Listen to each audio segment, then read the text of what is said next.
Carrefour inaugurait aujourd'hui, du côté de Dijon, un nouveau concept d'hypermarché. Ça s'appelle Next, Karine. Oui, c'est tout un programme. Rodolphe Bonas, bonsoir. Bonsoir. PDG de CACOM. C'est une grosse rentrée pour Carrefour, parce que donc aujourd'hui, ils présentent Next, donc leur nouveau concept d'hypermarché. Mais on va voir qu'il y en a plusieurs concepts d'hypermarché, parce qu'il faut répondre à chaque fois à des demandes différentes. Et demain, ils inaugureront carrément une nouvelle enseigne en France, une enseigne qui s'appelle Supeco, et qu'ils ont déjà à l'étranger, mais on y reviendra dans un instant. Cette refonte du modèle de l'hypermarché, ça fait 18 mois à peu près qu'Alexandre Bompard nous dit qu'il faut faire quelque chose.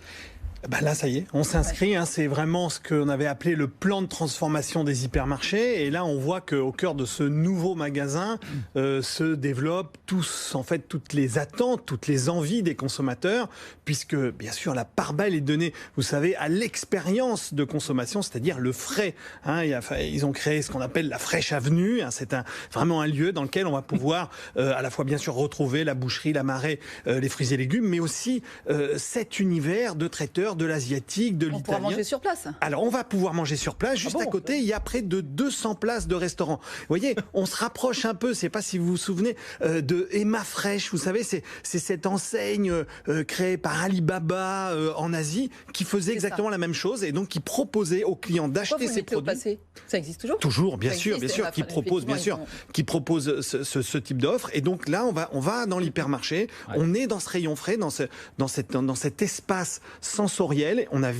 C'est un hypermarché qui donne carrément faim. Quand on rentre dedans, on a envie quasiment de tout acheter. Et l'idée, c'est de le consommer sur place. Donc l'idée, c'est on met moins de non alimentaires. Parce que ça, c'est ce qui marche pas dans les. On fait des choix. C'est-à-dire que là, on a choisi, par exemple, dans ce magasin, de privilégier la beauté, l'animalerie, et on met de côté le gros électroménager et une partie du textile.